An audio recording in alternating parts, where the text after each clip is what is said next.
આપણા ફ્રેન્ડ સર્કલની અંદર અમુક મિત્રો એવા હોય ને કે જે લોકો ગમે ત્યારે મનમાં જ્યારે ધાર દઈને મોઢા પર તમને ચોરી જ દોય, વિચાર નહીં કે ફોર્મ્યુલા ખોટું લાગશે કે સારું લાગશે, પણ સાચી વાત કહો. એટલે મને મારો એક ભાઈબંધ ઘણી વખતે હાલ બી યાદ આવે છે કે મારો છે બહુ જોરદાર હતો. આપણે વડનગર પાસે સુલતાનપુર ગામ હતું, એ ગામનો આ ભાઈ હતો, એનું નામ હતું કિશન. બરાબર, ઘણા બધા કોઈને ઓળખી જશે. હવે એને એના એક્ટિવા પાછળ એવું લખાયેલું છે કે મારા હારા છેતરી ગયા. ઘણી વખતે ત્યારે મને ઓફિસમાં વાત કરતો, એટલે નહીં કહેતા કે અમુક વખતે આપણો સારો સમય હોય ને તો ઘણા બધા લોકો આપણી આજુબાજુ ફરતા હોય. બરાબર, એટલે સારો ખરાબ સમય તો જિંદગીમાં દરેક લોકોનો આવે, કોઈનો સમય જેવો તો નહીં રહેતો. પણ એ વખતે મને એને મોઢા પર કહેતો કે મહેશભાઈ, આ જેટલા પણ લોકો રહ્યા ને આ બધા લોકો એમની ઘર જે તમારા આજુબાજુ ફરે છે, તમારા પણ પૈસા તો સુધી આ બધા લોકો તમારા આજુબાજુ ફરે છે.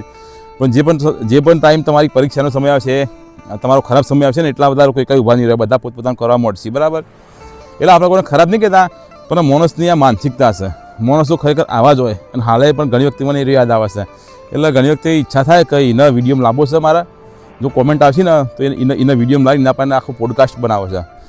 એટલે જિંદગીમાં તમારા સર્કલની અંદર અમુક આવા મિત્રો રાખજો કે તમને મોઢા પર કહેવાનું હોય, ભલે તમને કરવું લાગે કે ખોટું લાગે, પણ મોઢા પર તમે ચોરી જનારા હોય ને આ ભાઈબંધો ખરેખર હોવા જવું. એટલે સમય ઓખ ઉગાડે એના પહેલાં ઓખ ઉગાડનારા ઘણા બધા લોકો આપણા અંદર હોય છે, પણ આપણે એમને ઓળખી નહીં શકતા હોતા. સમય જ્યારે આપણો અનુભવ થાય બધા સારું, પેલો ભાઈબંધ આપણા માટે સાચો હતો, સારું આપણને સારી વાત કહેતો હતો. હો કિશનજી, કોમેન્ટ કરજે ભૂલતો નહીં તો આની અંદર. શું કીધું?